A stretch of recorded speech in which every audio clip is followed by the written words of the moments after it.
Regular GST और tax update के लिए इस चैनल को सब्सक्राइब करें। फ्रेंड्स, आप टीडीएस, इनकम टैक्स, जीएसटी और अकाउंटिंग सॉफ्टवेयर ऑडिट ट्रेल के साथ कंप्लायंस आसानी से कर सकते हैं। इन सॉफ्टवेयर के डेमो देखने के लिए आप हमें मोबाइल नंबर के साथ ईमेल कर दीजिए taxil@gmail.com पर। नमस्कार दोस्तों, सीबीआईसी के द्वारा नया नोटिफिकेशन जारी किया गया है 30/2021 सेंट्रल टैक्स, जिसके द्वारा के जीएसटी रूल में चेंजेस किए गए हैं। यह रूल 1 अगस्त 2021 से इफेक्टिव हो गए हैं। इसके द्वारा गवर्नमेंट ने रूल 80 जीएसटी रूल को सब्स्टिट्यूट कर दिया है। रूल 80 जीएसटी की एनुअल रिटर्न के बारे में बताता है। तो फ्रेंड्स, कंप्लीट रूल को जो है वो चेंज कर दिया गया है।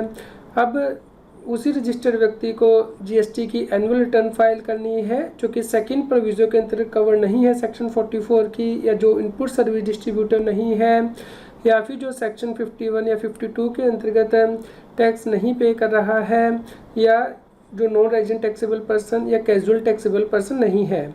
तो इन व्यक्तियों को छोड़ के बाकी जो व्यक्ति जीएसटी एक्ट के अंतर्गत रजिस्टर्ड हैं उन्हें जीएसटी की एनुअल रिटर्न फाइल करनी है। जीएसटी 9 में फाइनेंशियल ईयर के ख़त्म होने के बाद 31 दिसंबर तक यह रिटर्न फाइल करनी है जीएसटी के कॉमन पोर्टल पे। और यदि किसी व्यक्ति के द्वारा जीएसटी की कॉम्पोजिशन स्कीम ली गई है तो उसे फॉर्म जीएसटी 9A के अंतर्गत एनुअल रिटर्न फाइल करनी है। यदि कोई इलेक्ट्रॉनिक कॉमर्स ऑपरेटर है जिससे कि सेक्शन 52 के अंतर्गत टीसीएस कलेक्ट करना होता है, उसे जीएसटी 9B में एनुअल रिटर्न फाइल करनी है। इसके अलावा जीएसटी एक्ट के अंतर्गत ऑडिट करवाने की रिक्वायरमेंट को भी अब ख़त्म कर दिया गया है। यानी कि अब जीएसटी एक्ट के अंतर्गत यदि कोई व्यक्ति रजिस्टर्ड है और उसकी एग्रीगेट टर्नओवर यदि 5 करोड़ रुपए से ज़्यादा है तो उसे self certified reconciliation statement file करनी है जीएसटी 9C में एनुअल रिटर्न के साथ। और ये भी उसे फाइनेंशियल ईयर के ख़त्म होने के बाद 31 दिसंबर तक इलेक्ट्रॉनिकली फाइल करनी है जीएसटी पोर्टल पर। इस प्रकार फ्रेंड्स, अब ऑडिटर से आपको जीएसटी 9C को ऑडिट करवाने की आवश्यकता नहीं है। Self certified reconciliation statement file की जा सकती है।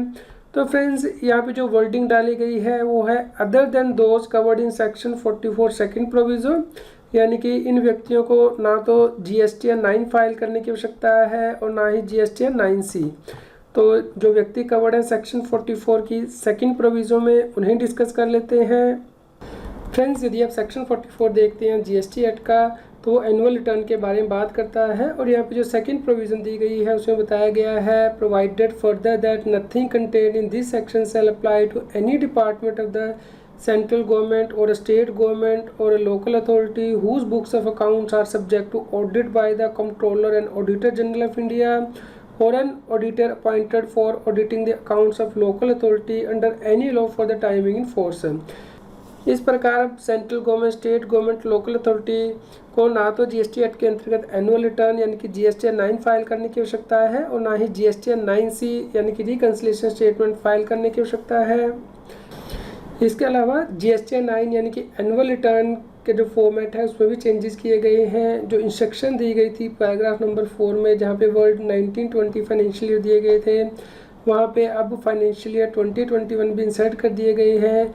इसी प्रकार जहाँ पे 1920 फाइनेंशियल ईयर लिखा गया था एंड 2021 भी लिख दिया गया है। इसी प्रकार पैराग्राफ नंबर 5 में जो टेबल था सेकंड कॉलम में, वहाँ पे भी जहाँ पे सीरियल नंबर 6B के बाद फाइनेंशियल ईयर 1920 लिखा गया था वहाँ पे 2021 भी इंसर्ट किया गया है।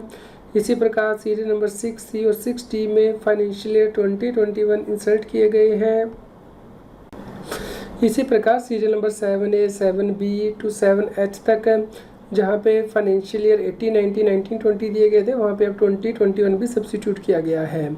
इसके अलावा अप्रैल 2020 से सितंबर 2020 जहाँ पे वर्डिंग दी गई थी वहाँ पे अब लिख दिया गया है फाइनेंशियल ईयर 2021 के लिए पार्ट 5 में आपको जो ट्रांजैक्शन डिटेल देनी है वो अप्रैल 2021 से सितंबर 2021 के बीच में जो आपने टैक्स पे किए हैं पिछले फाइनेंशियल ईयर के, वो आपको रिपोर्ट करने हैं। और सीरियल नंबर 10 एंड 11 में एक नई एंट्री इंसर्ट की गई है, यानी कि फाइनेंशियल ईयर 2021 के लिए आपने जो भी एडिशन अमेंडमेंट सप्लाई में की हैं जो कि प्रीवियस फाइनेंशियल ईयर से बिलोंग करती हैं लेकिन आपने अमेंडमेंट के द्वारा दिखाई हैं जीएसटी 1 में टेबल 9A, 9B, 9C में, अप्रैल 2021 से सितंबर 2021 के लिए वो आपको डिटेल वहाँ पे दिखानी है।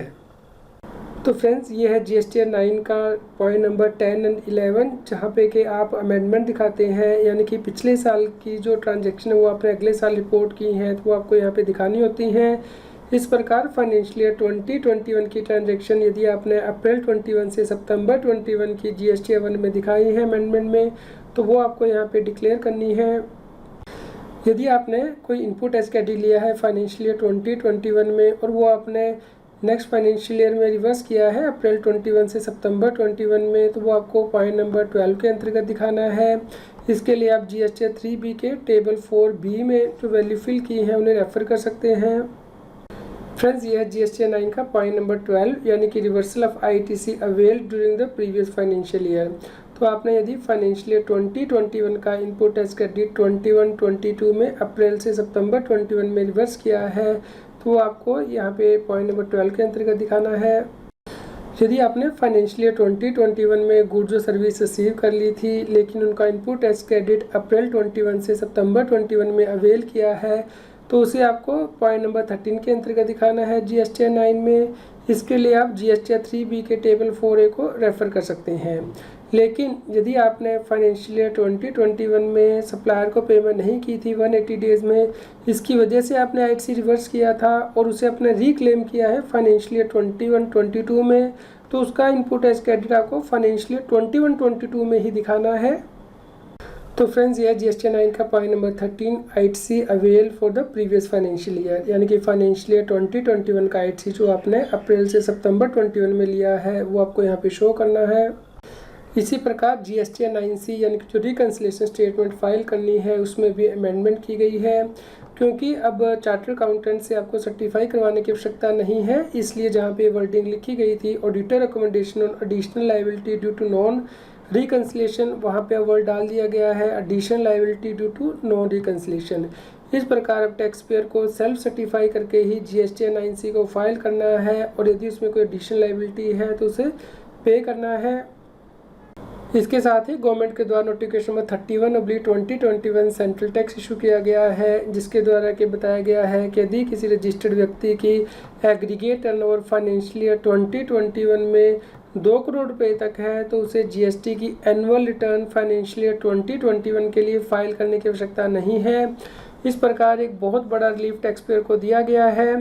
उम्मीद करते हैं दोस्तों आपके लिए यह न्यूज़ यूज़फुल रही होगी। कृपया लाइक कीजिए और शेयर कीजिए ताकि सभी लोगों तक यह जानकारी पहुंच पाए। आप इन नोटिफिकेशन को डाउनलोड कर सकते हैं, इनका लिंक इस GST न्यूज़ की वीडियो डिस्क्रिप्शन में भी दिया गया है। हेलो फ्रेंड्स, GST एक्ट के अंतर्गत RCM की क्या प्रोविज़न है, इस पर मेरे द्वारा लिखी गई नई बुक मार्केट में लॉन्च हो गई है। Reverse charge mechanism under GST 2021 edition by Bharat publication. आप हमें Telegram app CA Satbir Singh टैक्सील पे ज्वाइन कर सकते हैं ताकि आप GST और इनकम टैक्स के रेगुलर अपडेट अपने मोबाइल पर ही प्राप्त कर सकें।